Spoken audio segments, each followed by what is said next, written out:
الحمد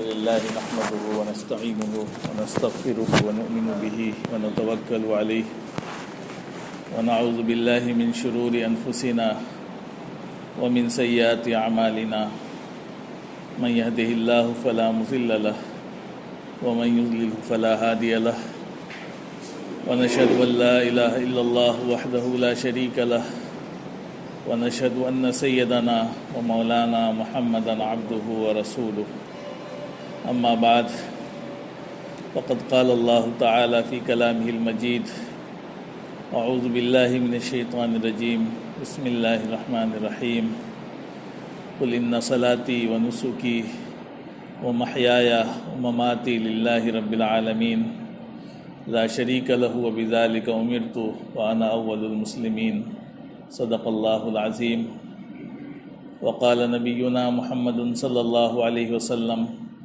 من كان له ساعة ولم يزحي فلا يقربن مصلانا او كما قال رسول الله صلی اللہ علیہ وسلم۔ محترم حضرات، ذی الحجہ کا مہینہ شروع ہو چکا ہے اور اس کی آج 4 تاریخ ہے۔ اللہ تبارک و تعالیٰ کا فضل ہے اور احسان ہے کہ اس نے یہ مبارک عشرہ ہمیں اور آپ کو عنایت فرمایا ہے۔ پچھلے ہفتے اس سلسلے میں بات ہوئی تھی کہ یہ جو عشرہ ہے اللہ کے نزدیک اس کی بڑی اہمیت ہے، بڑا مقبول عشرہ ہے۔ بندہ اس عشرے میں جو بھی عبادتیں کرتا ہے اللہ تعالیٰ کو اس کی عبادت اور اس کے اعمال جو ہے بہت پسند ہے۔ تو ہمیں اور آپ کو اس بات کی کوشش کرنی ہے کہ یہ جو عشرہ ہمارے سامنے سے گزر رہا ہے اس کے دن اور اس کی راتوں سے جتنا زیادہ فائدہ اٹھا سکتے ہیں اٹھانے کی کوشش کریں۔ جو بھی بندہ اپنی طاقت کے مطابق، اپنی کہہ لیجیے استطاعت کے مطابق کوشش کرنی چاہیے، انسان کو جتنا کوشش کر سکتا ہے اپنی مشغولیات کے ساتھ اور اپنے کاموں کے ساتھ کچھ وقت نکال کر کے اگر روزہ رکھ سکتا ہے تو بہت اچھی بات ہے۔ روزے کے بارے میں بتایا تھا کہ یہ جو عشرہ چل رہا ہے اس کے ہر روزے کا ثواب 1 سال کے روزے کے برابر ہے، اور جو 9 تاریخ آنے والی ہے جس کو عرفہ کہتے ہیں اس کے روزے کا ثواب اور زیادہ ہے۔ اور اس کے بارے میں اللہ کے وسلم نے یہ ارشاد فرمایا ہے کہ جو عرفہ کا روزہ رکھے گا اس کے بارے میں اللہ سے امید رکھتا ہوں کہ اللہ تبارک و تعالیٰ اس کے 1 سال کے پچھلے اور 1 سال کے اگلے گناہوں کو معاف فرما دے گا۔ تو یہ عشرہ چل رہا ہے، راتیں بھی ہمارے سامنے ہیں، دن بھی ہمارے پاس ہیں، ابھی جب تک سانسیں چل رہی ہیں جتنا فائدہ بندہ اٹھا سکتا ہے یہ اس کے بس میں ہے، اور جب سانس رک جائے گی تو پھر اس کے بعد تو ایک سبحان اللہ کہنے کا بھی موقع نہیں ملے گا۔ تو پھر ہم یہ سوچیں کہ اب موقع مل جائے اللہ کی طرف سے، تو قرآن میں اللہ تعالیٰ نے فرمایا ہے کہ بہت سے لوگ ایسے ہوں گے جو جانے کے بعد وہاں کہیں گے کہ رب ارجعونی، اے میرے رب پھر واپس لوٹا دے، لعلی اعمل صالحا، تاکہ اب جا کر کے نیک عمل کر لیں۔ اللہ کہے گا کلا، ہرگز نہیں، ہے نا۔ تو اللہ تعالیٰ جو ہے انکار کر دے گا، دوبارہ بھیجنے کا مسئلہ نہیں ہمارے یہاں، ہمارا وہ عقیدہ نہیں ہے جو کئی جنم لیتے رہتے۔ تو ہمارے یہاں تو بس اللہ نے یہ ایک زندگی دی ہے جس کی جتنی دن کی بھی زندگی ہو کسی کو پتہ بھی نہیں ہے۔ تو یہ جو موقع آتے ہیں جس میں اعمال کی قیمت بڑھ جاتی ہے، اللہ بندوں کو موقع دیتا ہے کہ آپ مجھ سے زیادہ قریب ہو جائیں اور تھوڑے عمل پر زیادہ ثواب ملتا ہے، تو ان اوقات سے بندے کو فائدہ زیادہ اٹھانے کی کوشش کرنی چاہیے۔ ہم کمزور ہیں اور کمزور کے لیے تھوڑا موقع مل جائے، چھوٹ مل جائے تو وہ کوشش کرتا ہے کہ زیادہ سے زیادہ سامان خرید لیں۔ یہ اللہ کی طرف سے موقع ہے 10 دن کا، اس عشرے سے ہم خوب فائدہ اٹھانے کی کوشش کریں۔ اور باقی جو عمل آ رہا ہے، اہم عمل ہمارے سامنے قربانی کا عمل ہے، اور اس کے بارے میں بھی بات ہوئی تھی کہ قربانی جو ہے بڑی اہم عبادت ہے اور اللہ کے نزدیک اس کی بھی بڑی اہمیت ہے۔ یہ سنت ابراہیمی ہے۔ اللہ کے وسلم سے صحابہ نے پوچھا تھا، سوال کیا تھا کہ علیہ وسلم ماہی الاضاحی، یہ جو قربانی ہم کرتے ہیں یہ ہے کیا چیز؟ فرمایا کہ سنت ابیکم ابراہیم، یہ تمہارے جد امجد حضرت ابراہیم علیہ السلام کی سنت ہے۔ صحابہ نے پوچھا کہ فما لنا فیہا یا رسول اللہ، اے اللہ کے وسلم ہم قربانی کریں گے تو ہمیں ملے گا کیا؟ کیا اس پر ہمیں بدلہ ملے گا؟ تو فرمایا کہ لکل شعرۃ حسنہ، فرمایا کہ ہر بال کے بدلے میں ایک نیکی ملے گی۔ یعنی مراد یہ ہے کہ بہت ثواب ملنے والا ہے، بہت نیکی ملنے والی ہے۔ بال کی مثال یعنی کثرت، کہ کہاں کوئی بالوں کو گن سکتا ہے یا بالوں کو شمار کر سکتا ہے، تو بہت زیادہ اللہ کی طرف سے اس عمل پر اجر ملتا ہے۔ اور قربانی کے صرف 3 دن ہوتے ہیں، اس سے پہلے بھی لاکھوں کروڑوں کی تعداد میں جانور ذبح ہوتے ہیں اور اس کے بعد بھی ہوتے ہیں، لیکن اللہ کی طرف سے جو حکم ہے اور جو اللہ علیہ وسلم نے واجب قرار دیا ہے قربانی، وہ صرف 3 دن ہوتی ہے۔ اور ان 3 دنوں میں ہی اللہ کے نام پر جو جانور قربانی کی نیت سے کیے جائیں گے ثواب ملے گا، باقی اس کے پہلے یا اس کے بعد ہم کریں تو وہ قربانی نہیں ہو سکتی۔ تو ایک محدود وقت ہے اللہ کی طرف سے، بڑا خاص وقت ہے کہ ان اوقات میں بندہ اگر اللہ کی رضا کے لیے قربانی کرے گا تو بہت زیادہ ثواب ملنے والا ہے۔ اور اماں جان فرماتی ہیں کہ اللہ کے رسول نے فرمایا کہ ابن آدم جو ہے جو بھی عمل کرتا ہے قربانی کے دنوں میں، جو قربانی کے ایام ہوتے ہیں، ان میں اللہ کے نزدیک جو ہے خون بہانے سے زیادہ کوئی عمل پسندیدہ نہیں۔ اللہ سب سے زیادہ پسند اللہ کو یہی ہے کہ ان دنوں میں خون بہایا جائے، یعنی جانور کی قربانی اللہ کے نام پر پیش کی جائے۔ اب اگر بندہ اس کے علاوہ کوئی دوسرا عمل کرتا ہے تو اس کو وہ ثواب مل ہی نہیں سکتا ہے۔ تو قربانی کی عبادت ہے، اور اس کی ساری تفصیلات ہمارے سامنے آتی رہتی ہیں کہ یہ کوئی معمولی چیز نہیں ہے۔ یہ حضرت ابراہیم علیہ السلام کی ایک سنت ہے کہ حضرت ابراہیم علیہ السلام نے تو اپنے بیٹے کی قربانی پیش کی تھی، اللہ نے ان کا امتحان لیا، ان کو آزمایا کہ میں دیکھوں کہ ان کے اوپر میری محبت غالب ہے یا اپنی اولاد کی محبت غالب ہے۔ تو وہ نبی تھے اور ان کے بیٹے بھی نبی تھے، وہ تو امتحان میں کامیاب ہو گئے، لیکن ہم جو کمزور ایمان والے ہیں ہم تو جانور کے امتحان میں بھی فیل ہو جاتے ہیں۔ تو میرے بھائیوں، ہمیں بھی کوشش کرنی کہ ہم اس امتحان میں فیل نہ ہوں۔ اللہ کی طرف سے یہ جو حکم آیا ہے اس حکم کو پورا کرنے کی کوشش کرنی ہے۔ اب مسئلے کا جہاں تک تعلق ہے تو واجب تو اسی پر ہوتی ہے جو صاحب نصاب ہے، لیکن اگر کوئی صاحب نصاب نہیں ہے لیکن وہ بھی اگر قربانی کر سکتا ہو تو اس کو بھی کرنی چاہیے۔ اس لیے کہ ہمارے ہاں بڑا مسئلہ یہ ہے کہ ہم دینی کاموں میں مسئلہ بہت پوچھتے ہیں اور دنیا کے کاموں میں کوئی مسئلہ نہیں پوچھتے ہیں۔ جہاں دنیا کا موقع آ جائے، دکھاوا کرنا ہو تو انسان دیکھو، ہے نا، ابھی شادی ہو جائے تو 6 قسم کے کھانے بنوا لے گا، ہے نا، ابھی کوئی موقع آ جائے تو بڑے خرچ کرتا ہے وہ، وہاں کوئی مسئلہ نہیں پوچھتا ہے۔ دین کا چھوٹا سا اللہ کا حکم آئے گا، ایک جانور کی قربانی ہوگی تو 10 بار مسئلہ پوچھے گا کہ ہمارے اوپر واجب ہے، ہمارے ابا پر واجب ہے، ہماری بیوی پر واجب ہے، اور پوچھتا پھر رہا ہے۔ حالانکہ مال دیا ہے اللہ نے، سب کچھ ہے، لیکن بچنے کی ترکیبیں ڈھونڈتا ہے، کہتا ہے کہ ہمارے اوپر قرض بہت ہے، ہم نے یہ کر رکھا ہے، وہ کر رکھا ہے، سب کر رکھا ہے، تو اور دوسرے موقعوں پہ تو نہیں سوچتے۔ اور جب اللہ کا حکم پورا کرنا ہوتا ہے تو سارے مسئلے یاد آنے لگتے ہیں۔ تو چونکہ شیطان پیچھے لگا ہوا ہے تو وہ تو یہی چاہتا ہے کہ جہاں دین کا کام آئے وہاں روکے، دنیا کا کام آئے کہے گا کھیت بیچ دو، عزت کا سوال ہے، وہ عزت قبر میں لے کے جائیں گے۔ اگر بیٹی کی شادی میں اتنا خرچ نہیں کیا تو عزت چلی جائے گی، کھیت بیچ کر کے اگر جو ہے لوگوں کو اتنی بڑی دعوت نہیں کھلائی تو عزت چلی جائے گی، اور اس عزت کو لے کے قبر میں جائیں گے۔ نہیں میرے بھائی، قبر میں لے کے تو یہ جائیں گے، یہ جو اللہ کے نام پر قربانی کریں گے، اللہ کے حکم کو پورا کریں گے، یہ عمل تو آپ کے ساتھ آخرت میں جائے گا۔ لیکن جو دنیا میں دکھاوے کے لیے، نام کے لیے، شہرت کے لیے، نمود کے لیے، دوسروں کو راضی کرنے کے لیے، رشتہ داروں کو خوش کرنے کے لیے جو خرچ کرتے ہیں اس پر کوئی وعدہ نہیں، وہ تو ایسے ہی ہے، آپ کی مرضی ہے، نہ خرچ کریں۔ یہ دنیا والے کئی دن ساتھ دینے والے ہیں، یہ ساتھ بات نہیں دیتے ہیں، یہ آج کھاتے ہیں اور کل برائی بھی کرتے ہیں۔ تو ان کے چکر میں انسان پڑھ کر کے اللہ کو ناراض کرے، اللہ کے حکم کو توڑے، یہ بڑی نقصان کی بات ہے۔ تو ہم سب کو کوشش کرنی ہے، جو صاحب استطاعت ہیں ان کے اوپر تو واجب ہے ہی، ان سب لوگوں کو قربانی کرنی ہے. گھر میں اپنے دیکھ لیں, جائزہ لے لیں کس کس پر واجب ہے, سب کی طرف سے قربانی کریں. اور اس کے علاوہ اگر اللہ نے وسعت دی ہے تو خوب قربانی کریں, اپنے مرحومین کے نام پر کریں, اللہ کے نبی صلی اللہ علیہ وسلم کے نام پر کریں. اللہ علیہ وسلم کے بارے میں آتا ہے کہ آپ 2 جانور ذبح کرتے تھے, 2 جانور منگاتے تھے.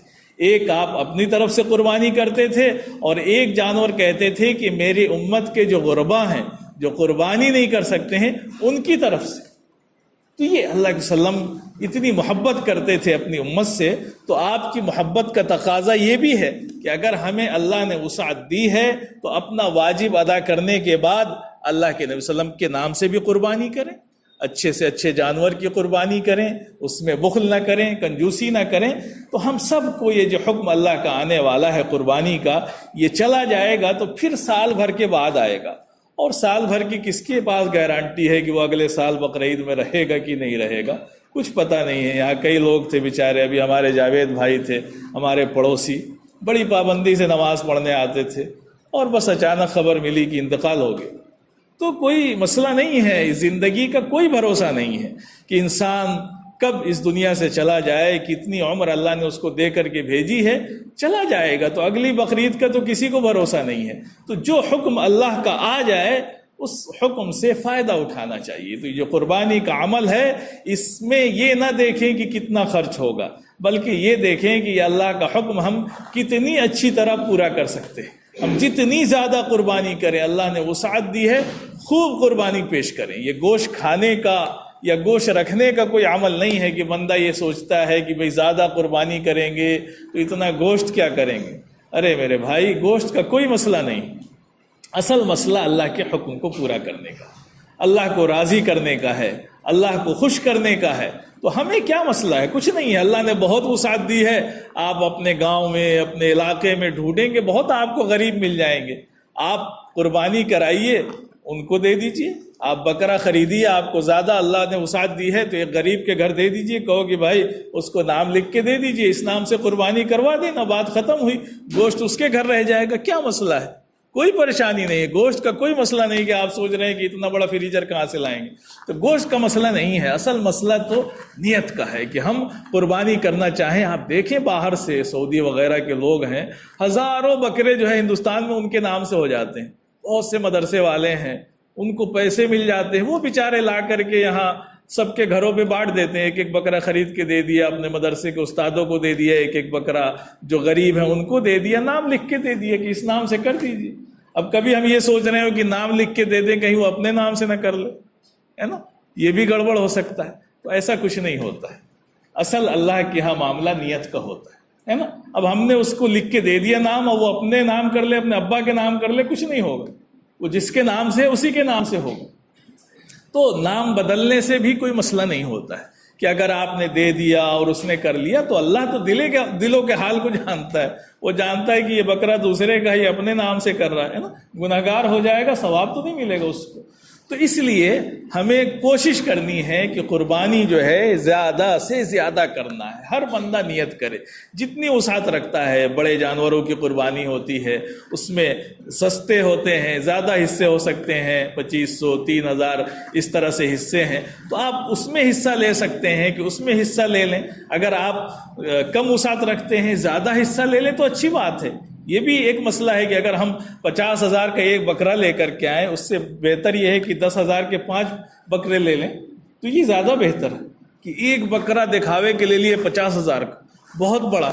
اگر اسی 10,000 کے آپ 5 بکرے لے آتے تو زیادہ گوشت ہوتا, زیادہ غریبوں کو بانٹتے, زیادہ لوگوں تک پہنچتا.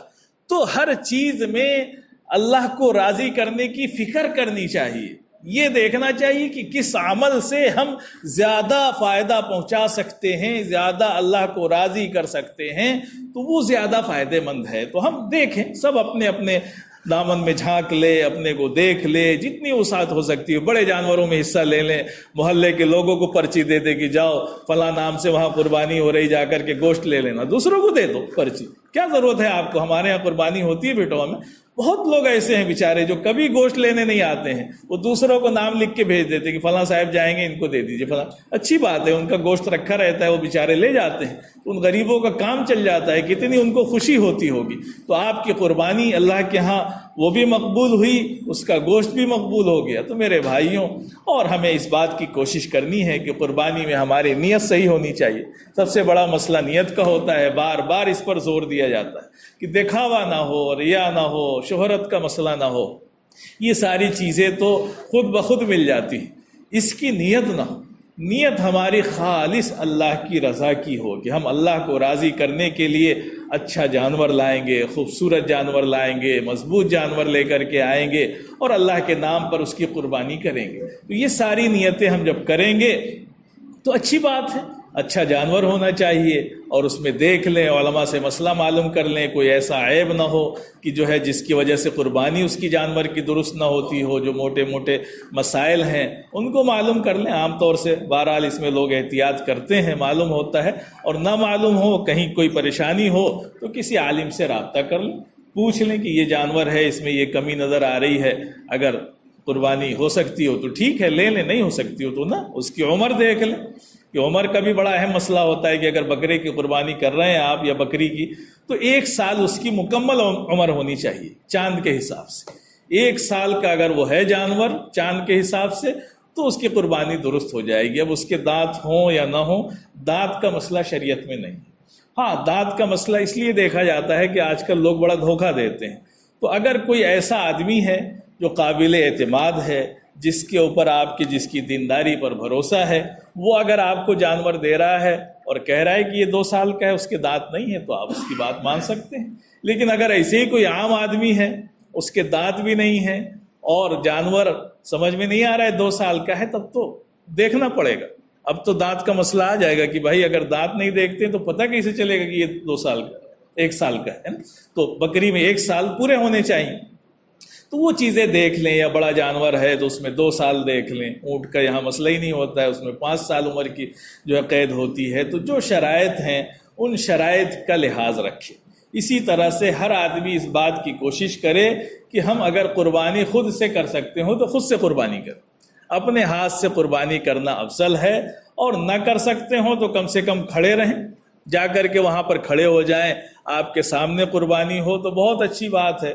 اب قربانی میں چونکہ مسئلہ آتا ہے، بار بار یہ پریشانی آتی ہے کہ اتنا بڑا سا جو دعا کا پرچہ چھپا ہوتا ہے، انی وجہت وجہی للذی فطر السماوات والارض، پھر ہے نا قل ان صلاتی، اور اس کے بعد بسم اللہ اللہ اکبر، تو اتنا بڑا پرچہ دیکھ کے بھی آدمی ڈر جاتا ہے کہ یہ تو ہم پورے سال میں یاد نہیں کر پائیں گے۔ تو بہت سے لوگ دیکھ کے کر لیتے ہیں، بہت سے اسی کے ڈر سے کرتے ہی نہیں ہیں، تو بیچارے مولانا صاحب کو ڈھونڈتے رہتے ہیں، کبھی کبھی دوپہر ہو جاتی ہے، مولانا صاحب ملتے نہیں قربانی کرنے کے لیے۔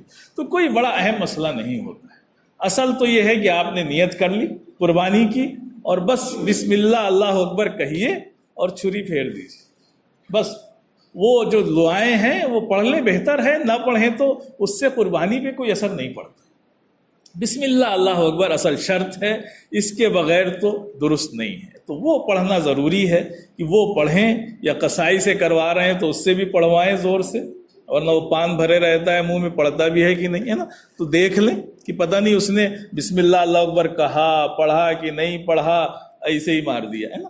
تو احتیاط ہونا چاہیے کہ ہم جانور کی قربانی خود سے کریں، خود سے نہ کر سکتے ہو تو بہرحال کسی کو ڈھونڈ لیں، مل جائے اچھی بات ہے۔ کوئی ضروری نہیں ہے کہ وہ مولانا صاحب ہوں، حافظ جی ہوں، عالم ہوں، کوئی ضروری نہیں ہے، کوئی بھی کر سکتا ہے جو قربانی کر سکتا۔ تو اصل یہ ہے کہ بسم اللہ اللہ اکبر کہہ کے اللہ کے نام پر قربانی کرنی ہے، جس کی نیت سے کرنی ہے اس کی نیت کر لیں، اور اگر دعا پڑھ سکتے ہوں اللہم تقبل ہے نا منی کما تقبلت من ابراہیم خلیلک و حبیبک محمد صلی اللہ علیہ وسلم، نہیں کہہ سکتے ہیں اردو میں کہہ لیجئے کہ اللہ یہ میں نے قربانی کی ہے تیرے نام پر، ہے نا، تو اس کو قبول کر لے میری طرف سے، جیسے تو نے اپنے نبی پاک محمد صلی اللہ علیہ وسلم کی طرف سے قبول کی تھی۔ تو آسان ہے، چیزیں آسان ہیں، مشکل نہیں ہیں۔ مشکل اس لیے معلوم ہوتی ہیں کہ ہم مشکل سمجھتے ہیں، تو ہم نے ہر کام کی ذمہ داری مولانا صاحب پہ دے دی۔ اب وہ بیچارے مولانا صاحب بھی جلدی بتاتے نہیں ہیں کہ اگر بتا دیں گے تو یہ ہمارے پاس آئیں گے نہیں، ہے نا، تو ٹھیک ہے آئیے ہمارے پاس۔ تو بہرحال آسان کام ہوتا ہے، آپ خود سے قربانی کرنے کی کوشش کریں. عورتیں بھی کر سکتی ہیں قربانی، مسئلے کے لحاظ سے کوئی مسئلہ نہیں ہے، لیکن اگر وہ کمزور دل کی ہیں، نہ کر سکتی ہوں، خطرہ ہو تو ٹھیک ہے نہ کریں. اگر پردے کے اندر قربانی ہو رہی ہے، گھر کے اندر ہو رہی ہے، تو جس عورت کے نام سے ہو رہی ہے وہ آ کر کے کھڑی ہو جائے وہاں پہ. اور اگر پردے کے اندر نہیں ہے تو باہر آنے کی کوئی ضرورت نہیں ہے. پردے کا بڑا مسئلہ ہے ہمارے ہاں. تو ان چیزوں کا خیال رکھیں کہ قربانی جو ہے کوشش کریں، اللہ کی رضا کے لیے قربانی کا عمل ہوتا ہے، اور اس کو خوش دلی سے کریں، دل کی خوشی سے کریں، بوجھ سمجھ کر کے نہ کریں. یہ مالی عبادت ہے. جتنا ہم 3 دنوں میں اللہ کے نام پر، قربانی کے نام پر پیسہ خرچ کریں گے، اللہ جو ہے اس کا بہت زیادہ ہمیں اجر دینے والا ہے. تو دل کو مطمئن رکھیں، خوش رکھیں، اور یہ سوچیں کہ ہم ایک بہت بڑا اللہ کا حکم پورا کر رہے ہیں، سنت ابراہیمی کو پورا کر رہے ہیں. اگر آج اللہ کا وہی حکم ہوتا جو حضرت ابراہیم کو ہوا تھا کہ اپنے بیٹے کو ذبح کرو، تب کیا ہوتا؟ تو اللہ نے کتنی چھوٹ دے دی، کتنی رعایت دے دی کہ ہمیں ایک جانور کی قربانی لے کر کے ہمیں ثواب دے دیتا. تو ہم اچھی نیت رکھیں، اچھا جذبہ رکھیں. تو ایک تو یہ قربانی کا عمل ہے. اسی طرح سے جو ہے آنے والا ایک عمل اور ہے، وہ ہے تکبیرات تشریق کا، کہ ہم جو 9 تاریخ آئے گی تو 9 تاریخ سے جو ہے تکبیرات تشریق جس کو کہتے ہیں کہ اللہ اکبر اللہ اکبر لا الہ الا اللہ واللہ اکبر اللہ اکبر وللہ الحمد، یہ تکبیرات تشریق ہیں. اور اس کا جو ہے 9 تاریخ سے یعنی عرفہ کے دن کی فجر سے لے کر کے 13 تاریخ کی عصر تک پڑھنا واجب ہے، ضروری ہے. تو اس میں بھی ہمارے دیہاتوں میں تو بڑی کوتاہی ہوتی ہے، لوگوں کو پتہ نہیں ہوتا ہے تو کوئی پڑھتا ہی نہیں پوری مسجد. تو یہ واجب ہے، فجر کی نماز سے شروع ہو جانا چاہیے. تو سب لوگ یاد رکھیں. امام صاحب بھول جائے تو کوئی مقتدی یاد دلا دے. یہ نہیں کہ امام صاحب یا مؤذن صاحب کا ٹھیکہ ہے وہ پڑھیں گے تبھی سب پڑھیں گے. کسی کو بھی یاد آ جائے، بندے کو ایک پڑھ دے گا سب کو یاد آ جائے گی. تو زور سے پڑھنا ہے اس کو، اللہ اکبر لا الہ الا اللہ واللہ اکبر وللہ الحمد، ہے نا. یہ بڑی اہم تکبیرات ہیں، اللہ کا ذکر ہے، اللہ کی بڑائی ہے اس کے اندر. اور اس کو تو پہلی تاریخ سے ہی شروع کر دینا چاہیے.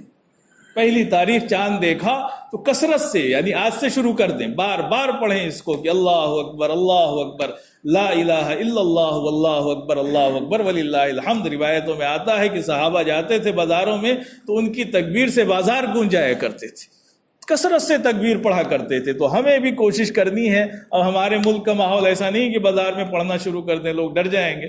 تو بہرحال ہم جہاں پڑھ سکتے ہوں اپنی مسجدوں میں پڑھیں. اور 9 تاریخ سے واجب، ابھی تو واجب نہیں ہے، ابھی تو ہمیں آزادی ہے، جب چاہیں جتنی بار چاہیں پڑھ لیں. لیکن 9 تاریخ سے پڑھنا واجب ہے. تو ہم خود بھی یاد رکھیں، اپنے گھر کی عورتوں کو مستورات کو بھی بتا دیں کہ جب وہ نماز پڑھیں تو نماز کے بعد ان تکبیرات کا پڑھنا جو ہے واجب ہے نا. 5 دنوں تک، ہے نا. یعنی 9 10 11 12 13 تاریخ، ہے نا. 13 تاریخ کی عصر تک ان تکبیرات کو ہمیں پڑھنا ہے اور سب لوگوں کو یاد رکھنا ہے انشاءاللہ. اس کے بعد مسئلہ آئے گا عید کا، چونکہ اب جو جمعہ آئے گا اس سے پہلے انشاءاللہ ہم عید الاضحیٰ کی نماز پڑھ لیں گے، ہے نا. 29 تاریخ کو بقرعید ہے، یعنی جو جمعرات آنے والی ہے اس میں ہو جائے گی. اس سے ایک دن پہلے کا جو دن ہوگا وہ عرفہ کا دن ہوگا. تو اس میں ہمیں کوشش کرنی ہے، یعنی بدھ سے تکبیرات شروع ہو جائیں گی اور جمعرات کو جو ہے وہ عید الاضحیٰ کا دن ہوگا.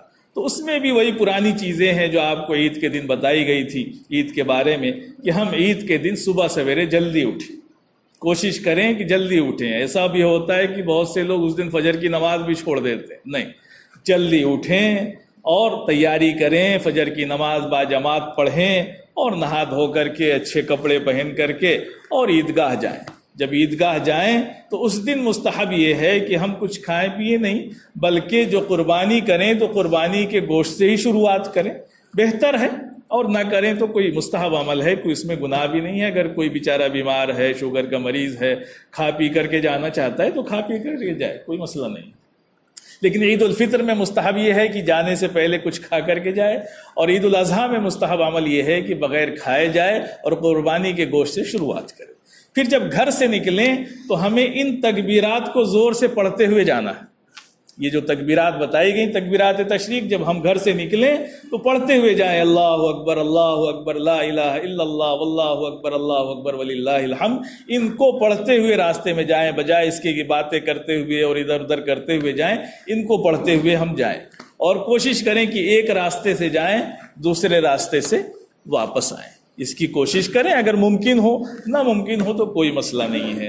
اور اسی طرح سے قربانی میں ہماری طرف سے بہت سے ایسے کام ہوتے ہیں جس سے ہمارے جو برادران وطن ہیں ان کو تکلیف ہوتی ہے، تو اس کا بھی خاص خیال رکھنا ہے. اسلام اس بات کی اجازت نہیں دیتا ہے کہ ہم کسی کو تکلیف پہنچائیں. ہم اپنی قربانی کریں لیکن کسی کو دکھا کر کے نہ کریں کہ کوئی بیچارہ دوسری قوم کا رہتا ہے تو اس کے سامنے ہی کاٹنا شروع کر دیں. اپنا گھر کے اندر کریں یا پھر ایسا پردہ کر لیں جس سے کسی کی نظر نہ پڑے.